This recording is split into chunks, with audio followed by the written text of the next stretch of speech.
राहुल गांधी ने फिर से मोदी जी पर निशाना साधा है। उनके मंत्री विदेश मंत्री एस जयशंकर को लेकर बड़ा बयान दिया है। दरअसल राहुल गांधी को यूं ही पप्पू नहीं कहा जाता।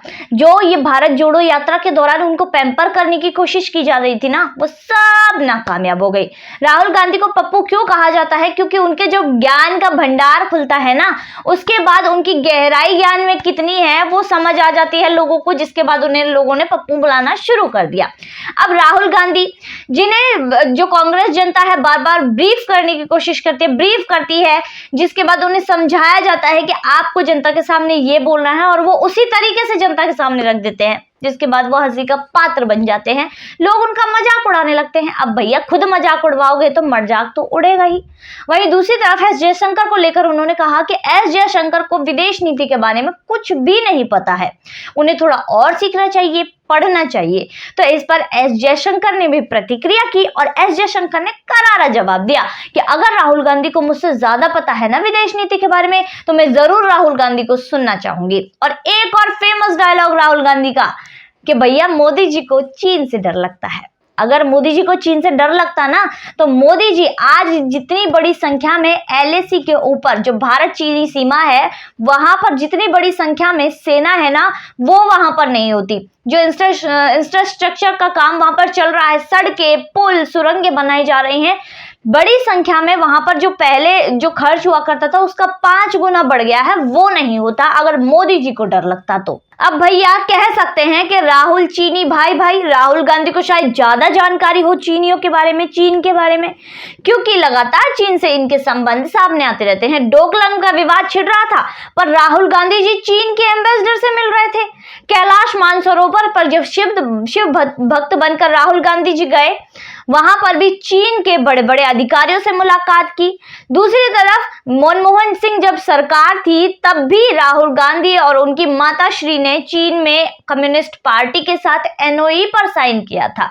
तो ये सारी चीजें हैं, ये चीन के साथ राहुल गांधी ने की है। अगर मोदी जी चीन से डरते ना, तो मोदी जी चीन को ऐसा जवाब न देते, चीन को ऐसा जवाब नहीं मिलता जो आज तक कभी नहीं मिला। ये मई 2020 से यहाँ पर तनाव बना हुआ है और आज तक यहाँ LAC पर तनाव ही बना हुआ है। सेना के लिए भी बहुत भारी है यहाँ पर रहना। आप रहकर दिखाइए, इतनी कड़ाके की ठंड यहाँ पर पड़ती है, -40 डिग्री तक यहाँ का टेम्परेचर चला जाता है, पर हमारे भारत के सैनिक हैं जो यहाँ पर टिके हुए हैं और मोदी जी इनको सुरक्षा और सैन्य बल प्रदान कर रहे हैं, आधुनिक हथियार दे रहे हैं, गर्म टेंट इनके लिए लगवाए गए हैं, क्योंकि अगर सेना हमारे देश का ख्याल रखेगी तो मोदी जी भी उनका ख्याल रखेंगे। तो एस जयशंकर ने राहुल गांधी को बुरी तरह धो डाला, रगड़ के धो डाला और जवाब भी दिया कि भैया जो नैरेटिव सेट किया जाता है ना बार बार पेनांग झील को लेकर कि भैया चीनियों ने तो यहाँ पर अवैध कब्जा कर लिया, पुल बना रहे हैं, सड़क बना रहे हैं, इस तरह की बातें की जा रही हैं,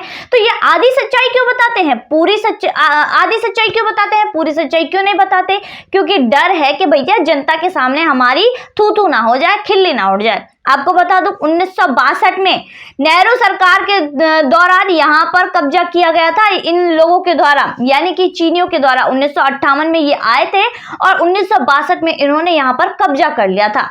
यहाँ पर कब्जा नेहरू सरकार के द्वारा किया गया और ये लालछन लगाते हैं मोदी जी पर कि मोदी जी इसे छुड़ा नहीं पा रहे, यहाँ पुल बन रहे हैं, सड़कें बन रही हैं, अवैध कब्जा हो गया है। आधी सच्चाई क्यों बताते हो?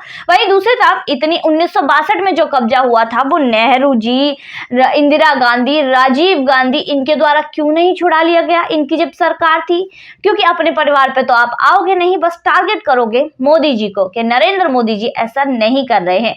आज जो यहाँ पर चीनियों की हालत की गई है ना, वो नरेंद्र मोदी जी की ही वजह से की गई है। भारी बल में सेना तैनात है ना, वो नरेंद्र मोदी जी ने ही की है, राहुल गांधी ने नहीं की है। तो ये सारी चीजें हैं, ये निकल के राहुल गांधी के इर्द गिर्द घूमती हैं और उन पर ही आकर पड़ जाती हैं। और इनके खुद रक्षा मंत्री, जिनका नाम AK एंटनी था, वो खुद संसद में खड़े होकर बोल चुके थे कि भैया यहाँ जानबूझकर जो यहाँ पर इंफ्रास्ट्रक्चर का काम नहीं किया गया, सड़कें नहीं बनाई गई, क्योंकि हमें डर था कि चीनी यहाँ पर घुस आएंगे। चीनी तो वैसे भी घुस गए।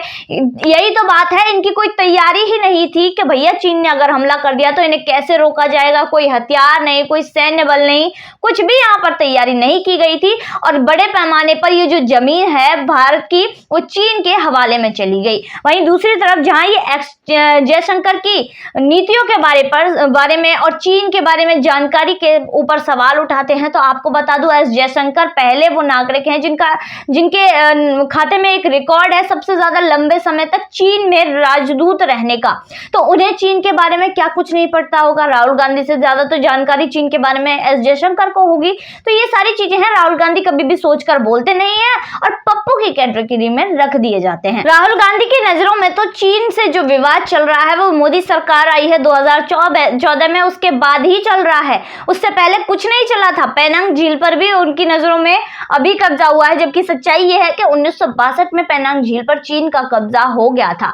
भारत जोड़ो यात्रा के दौरान जो राहुल गांधी को पैम्पर करने की कोशिश की गई, जो छवि उनकी पेश करने की कोशिश की गई, राहुल गांधी जब भी मुंह खोलते हैं उसको साफ कर देते हैं। राहुल गांधी उसको मिट्टी में मिला देते हैं, धूल में वो मिल चुकी है। जब दिल्ली वो आए थे इस यात्रा के दौरान तो ये नैरेटिव सेट करने की कोशिश की गई थी कि भैया राहुल गांधी को ठंड नहीं लगती है, जनता को ठंड लगती है। तो ये जो सारी चीजें हैं ना, ये राहुल गांधी के खिलाफ, राहुल गांधी के बारे में जो बोली जाती है, इन्हीं सब चीजों से कांग्रेस पार्टी के जो छवि है जनता के बीच में खराब हो रही है और ये हालत उनकी हो चुकी है। 1962 का जो युद्ध था जनता कभी नहीं भूलेगी। जनता ये याद रखेगी कि 1962 में ही नेहरू सरकार के द्वारा ही पेनांग झील पर कब्जा चीन का करवाया गया था। अब राहुल गांधी बार बार इन चीजों को बोलकर यही चीज सेट कर रहे हैं कि भैया 1962 को लोग भूल जाएंगे और नेहरू जी को भूल जाएंगे, कांग्रेस पार्टी की क्या गलती थी वो भूल जाएंगे और मोदी जी को टारगेट करना शुरू कर देंगे। तो ऐसा बिल्कुल नहीं है। राहुल गांधी जी सब अनाज ही खाते हैं, सब आटा ही खाते हैं, रोटी ही खाते हैं, कोई भी गोबर नहीं खाता है जो किसी को पता नहीं होगा। आपको ही सारी समझदारी है, आप ही ड्राई फ्रूट्स खाते हो, सब कुछ खाते हैं, समझदारी सब में है। तो आपको बताने की कोई भी जरूरत नहीं है कि किसका कौन किससे डरता है, किसको क्या नहीं पता, वो सारे उनके कामों से समझ आती है। आपकी पार्टी ने क्या किया? आपकी पार्टी ने तो ऐसा कुछ भी काम नहीं किया, जिसके बाद भारत जो ये इंफ्रास्ट्रक्चर का काम यहाँ पर 25 साल पहले हो जाना चाहिए था वो अब शुरू हुआ है। जो ये सारे जो विकास है, डेवलपमेंट है, ये तब शुरू होने चाहिए थे जब आप लोगों की सरकारें थी। तो आप लोगों की सरकारों का काम क्या था? जेबें भरने का, अपने परिवार की जो संपत्ति खड़ा करने का। आप जो विदेशों में पढ़े हैं, इसके अलावा आपकी बहन के बच्चे विदेशों में पढ़ रहे हैं, ये सारी चीजें जो हो रही हैं, आप ये पैसा कहीं से लेकर नहीं आए, पुश्तैनी पैसा नहीं है आपका। आपने ऐसे ही जनता की जेब लूट कर, जेब काट कर, उनका पेट काट कर ये सारी संपत्ति खड़ी की है, जिसका अब आपको हर्जाना देना पड़ेगा, जिसका आपको अब जो भुगतना पड़ेगा, क्योंकि भैया जैसी करनी वैसी भरनी। तो आज की वीडियो में बस इतना ही, फिर मुलाकात होगी ऐसी वीडियो के साथ। तब तक के लिए देखते रहिए थिंक टैंक।